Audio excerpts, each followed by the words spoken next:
Welcome to one more edition of Politics and Radam Egberto is your host. Thank you so kindly for being with us today. We have a wonderful guest today.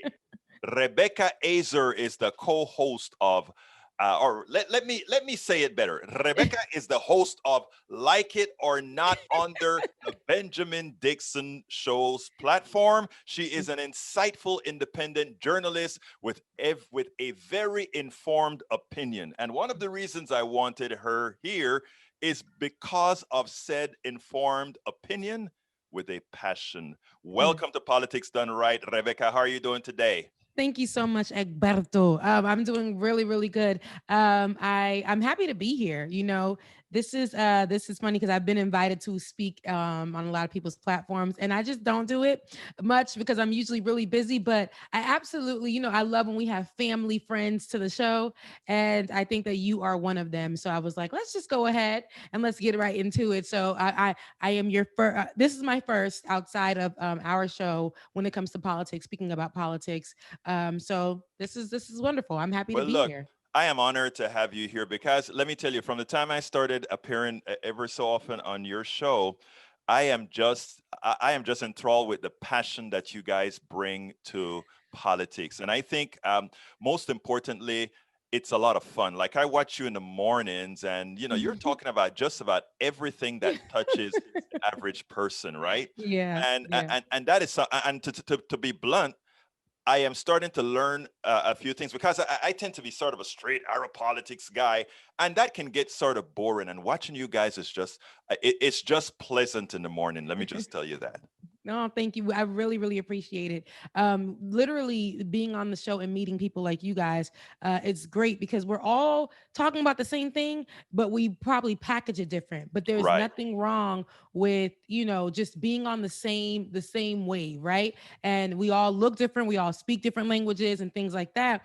But the message and what we're trying to do is all the same. And I love it because we have these different generations, and usually there's like a division there. And the fact that we can have you on the show and I can see literally where you are with it and how you put down the information, and then you can actually come on and see how we do it. And my thing is to do it in a fun manner, and and bring people on so they can have fun too, but at the same time, like, also get educated by people like you. So this is why I think it's so good for both of our worlds to blend, but for us to accept each other at where we are, knowing that when we get whatever fight it is that we're fighting for, it's for all of us to be okay. It's for all of us to be good. So And we all do it together. Now, let me tell you, I want first of all, I want folks to make sure and always tune in to the Benjamin Dixon Show. Tell us a little bit about when your show's at and time and how they can get there. Because one of the things I want to start doing, Rebecca, is making sure that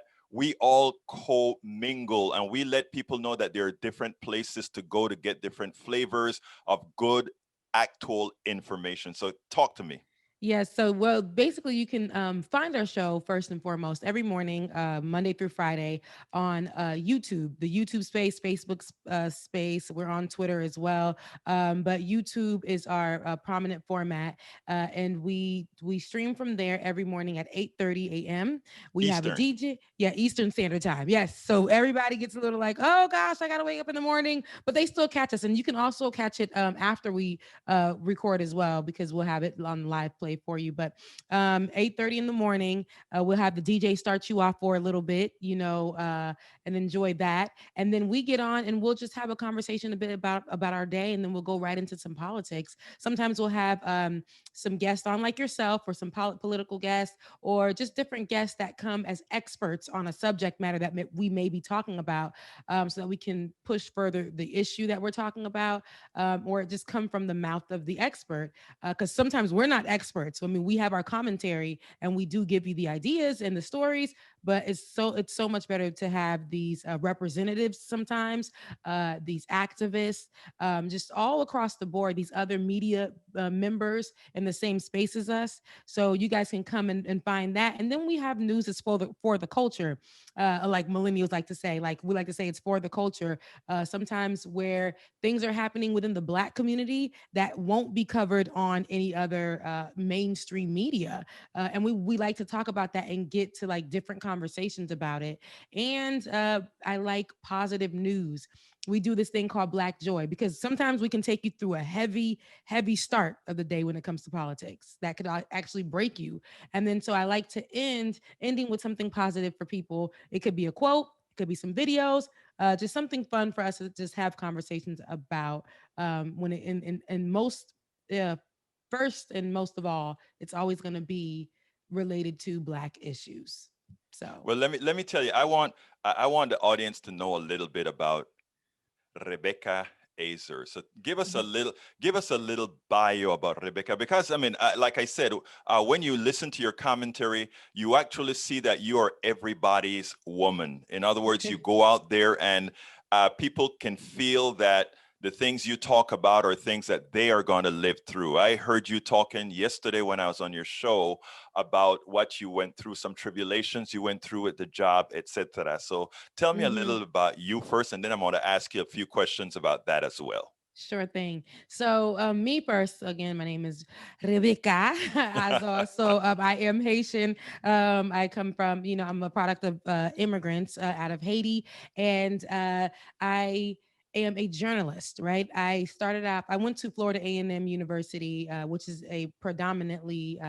It's a it's a great, I call it the number one HBCU in the nation. It's a predominantly Black school, historical Black university out in Tallahassee, and I had the blessing of going to that school where I got a degree in broadcast journalism. And I used to do local news there. And I also did the local news for the school. I did the local news for the local news station there. And I also did radio. Coming out of there, I left and I moved to New York and I started working for like reality shows and working with them and fashion journalism. So I'm all across the board. And then when I got my master's degree, I moved over to Atlanta and I got my master's degree in what they call new media, what we see where media has changed. And we were able to flip media in the social media space, doing like using your Twitter or whatever to put out news or YouTube. So I got my master's degree in that. So I'm well versed all across the platforms when it comes to media and journalism. And so I partnered with Ben. We used to work at this company. That's when I got into politics. I was never really into politics. I was just used to, as a journalist, regurgitating the news, not really being able to have an opinion because how they frame it is, you have to be unbiased at all times. Although I wasn't realizing that some of these companies that I was working for had picked a chose a side, which made them biased. And sometimes I was complicit and I didn't understand at the time with the stories that were being told.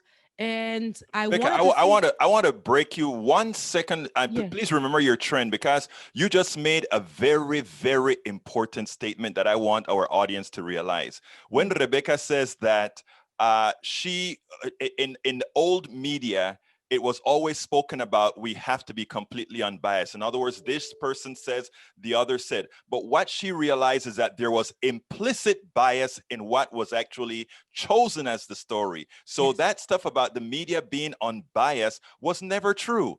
Mm-hmm. Sorry to interrupt. I just wanted people to understand that, because it's a very important point you made there, my friend. Yeah. Yes. And I say that because it's something I had to learn as a journalist, and I have so many other journalist friends who had to learn that as well.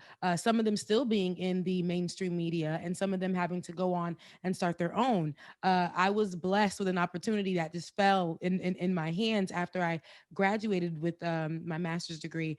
I just applied for a job, and the company wanted me because I was Haitian, and to them I was exotic. I talked about that on my show today. I was exotic, and I could speak about the Trump issues, and so I was working for them. But little did I know I would meet Benjamin Dixon, who is my co-host, Benjamin Mhm. Dixon, and him to show me actually, hey, you have a voice in this politics thing, right?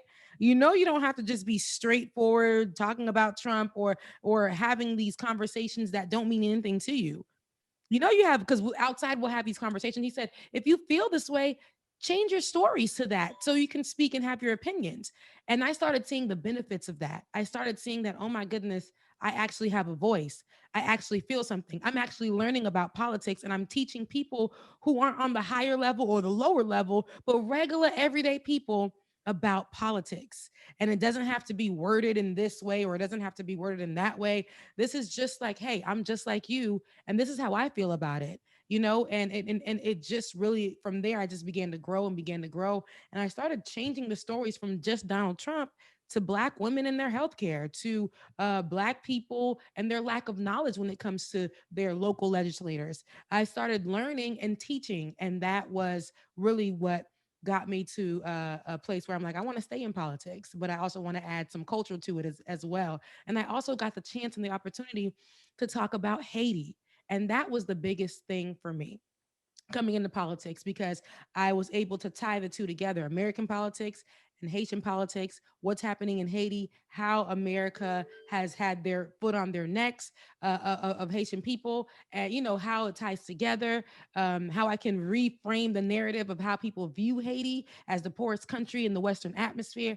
Like, it's just hemisphere, but it's just been a roller coaster ride, but it's been beneficial. And I don't think I want to leave politics, but I can also add the things that I love also within that realm too. So that's really been my storyline when it comes to that. I know it's all over the place, but one No, thing about it is I stayed in media, and I took a break from media. And had to go into corporate because I spoke my mind after and you working have to pay for, the bills, yeah, I had to pay the bills, and media doesn't always pay. right? And You working, go ahead, go ahead. No, no.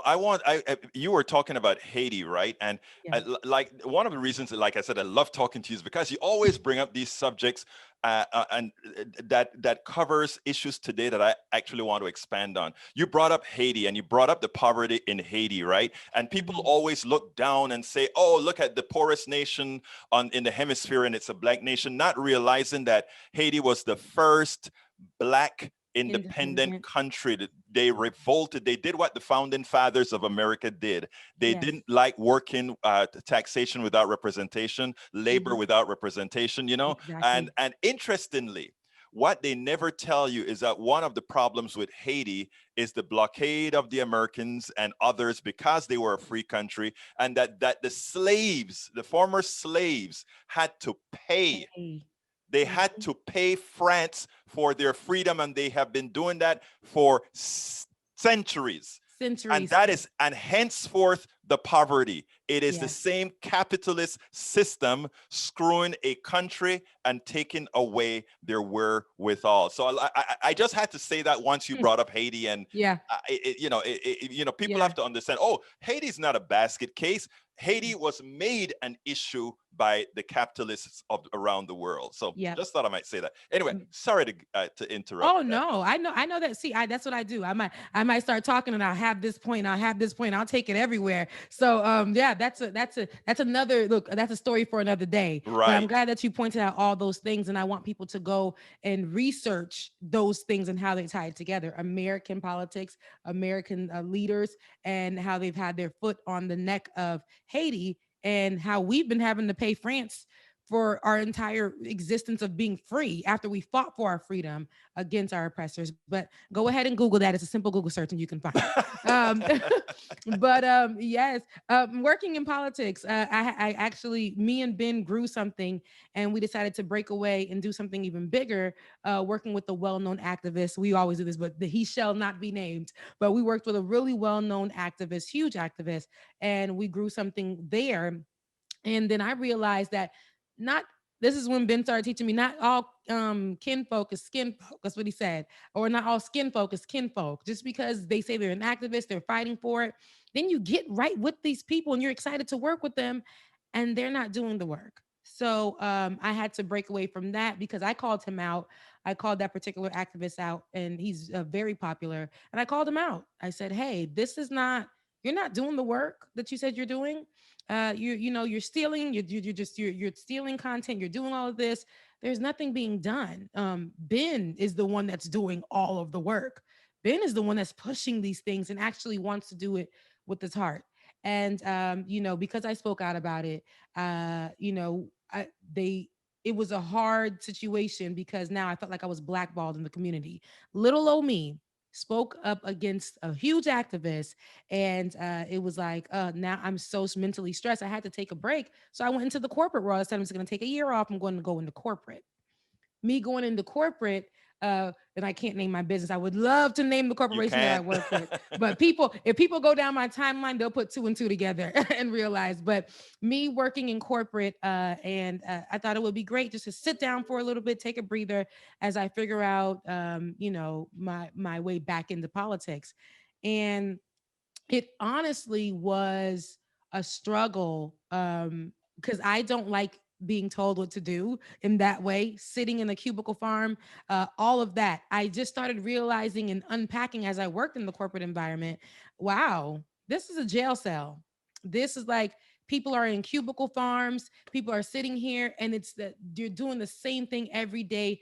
And I was like, I don't know if I could stay here and do this, but how they wanted to keep me and how they kept throwing themselves at us to make us stay is, hey, look at the benefits you have. And I can't deny the benefits are amazing. For an American to have insurance is a big deal. And I absolutely needed insurance, especially with like my pre-existing conditions, with me having to go to the doctors and me having surgery to have like cancerous cells removed. It's expensive. It's very expensive. So them throwing that at me, I'm like, oh, okay, I get to stay. But then I keep looking around at all the people, and I'm like, these people don't even have service on their cell phones to call their kids. And me being me, working in this environment, like I challenge the managers. And there's roundtable meetings, and they're like, "Oh, they got Rebecca in the room." And I remember my manager saying, he's not even the manager; he's a supervisor. He says, "Hey guys, I know you guys feel robotic, but you'll be our robots, and that's okay." And I was like, oh, hold on now. Oh, wait, hold on. Wait a second. Excuse me. Uh, are you calling the people here robots and saying that they're supposed to feel like just like they have no lives, no ambition, no anything, but they have to be robots and basically slaves for you guys? Is that what we're saying? And he said, yes.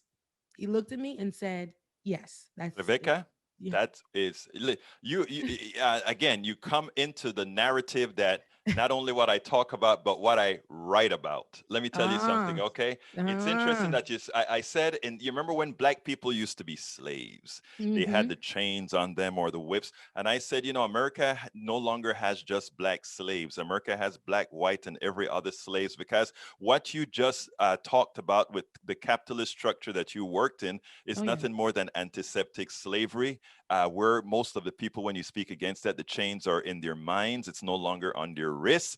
It's Mm-hmm. the chains in the mind. And what Yes. what you what you do with your show is unchain the minds. Mm-hmm. And that is what is so important about having your presence there.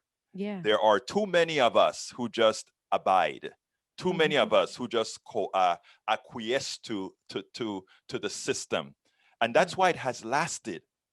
And that is why I'm so impassioned with meeting folks like yourself and Ben and others that are out there educating other people, because that is how we are going to make a difference, not just for a few people, but as you merge these audiences and you go out there, you're talking about people listening and they're saying, wait a minute, Rebecca is a young woman just like me. Maybe I can be inspired Yeah. by her. Yeah. Yeah. And Egberto, like, let me tell you something. I used to be somebody who had a chained mind. That's something that I was like, that's just a systemic thing. You don't even know that you're just going through every system from when you get to school, when you're being educated, and you're just going through. You don't even know that this thing is just naturally coming to you. I thought you were supposed to look a certain kind of way, talk a certain kind of way. At one point, I used to get, oh, you talk so well for a black person. And then I would tell them that I'm Haitian. They're like, "Oh, wow. And you speak another language? You wow." It was just all of that. And I thought, wow, I'm not normal. I have to, I can't be myself when I go into school. My father used to tell us, don't you go there and speak Creole because you know how they're gonna do you. They're gonna put you in Esau. They're gonna put you in those programs where it's for kids who don't speak English. Things like that. They're gonna cap you. And I went through the system doing that. Like they would do that to me. And then finally, when I got to college, it wasn't until I got to the HBCU that I was taught to break free from that mindset. They made us read a book called The Lies My Teacher Told Me, where I actually was taught about who actually how Columbus didn't found anything. He didn't there was nothing that that man founded, but we celebrated him every year in our Right. education system. And so for me to break free of that, and then for me to go into the media space and have to break free of how I was taught to be in a media space as well, I wanted to show people that as like, hey, you can be unchanged, you can still do Girl. the work and still be okay. It doesn't matter how it's packaged. If you're doing it, if you're doing the right thing, it'll all fall together. It'll all come in line. And it's going to be for some people considered radical. And It's it's not not radical at all. radical. It's not radical. It's not racial. It is Mm-mm. real. It One of is the real. reasons that people don't want to talk about critical race theory or talk about race in general in schools is that as young people, irrespective of race, realize what the genesis of this country was all about. The genesis of a lot of countries are all about. It was about dominion. It was about patriarchy. It was about supremacy. And all these, when people start to figure that out, the good kids, I don't care who you are, all these kids around are going to say, we don't want that. We Hmm. are all, we're all the same. We're all, and that is the biggest fear that these guys have. And that's the reason why they don't want to teach critical race theory, because suddenly all those white kids in school are going to say, all the things that my parents used to tell me is really crap. All the Yeah. things that I learned in history was really crap. And I am supposed to revere people that considered me three-fifths of a person. I am supposed to revere people who said, I'm supposed to call these people great that Mm, said, I'm going to make the whole Western hemisphere with people with melanin be less. I'm yeah. supposed to revere that. I am supposed to revere that. Oh, well, Columbus discovered America. I'm supposed to revere that somehow it was great to throw Indians off their land, sign a treaty. I'm supposed to say that we follow the law when we sign a contract with the Sioux Indians, and when we find gold on the Black Mountains, we kick them off the land. Hmm. We If we are truthful, and this is not anything against any individual person, this is against a Yeah. system. And if we don't learn these things, we are not empowered. And again, uh, you, Ben, and your cabal. I love DJ Triple X. Love DJ Triple X. He keeps me going, man. But but let me tell you, that is what we do. So look, Rebecca, I wanted you on. I wanted your spunk. I wanted your spirit. I wanted to make sure that people know who you guys are. I Oh. ask one question at the end of every interview that I do, and I say, tell me something that I should have asked you that I didn't. Oh, this is such a good question. Um, let's see. Mm. Well, this is a simple one. This is because it's like it follows the get to know me. What are other talents that I do or have beyond media? Right. Okay. I sing for a Haitian band. Really? Yes, I sing for a Haitian band called 127. Formerly of the main singer for the group is formerly of the big group called Zin.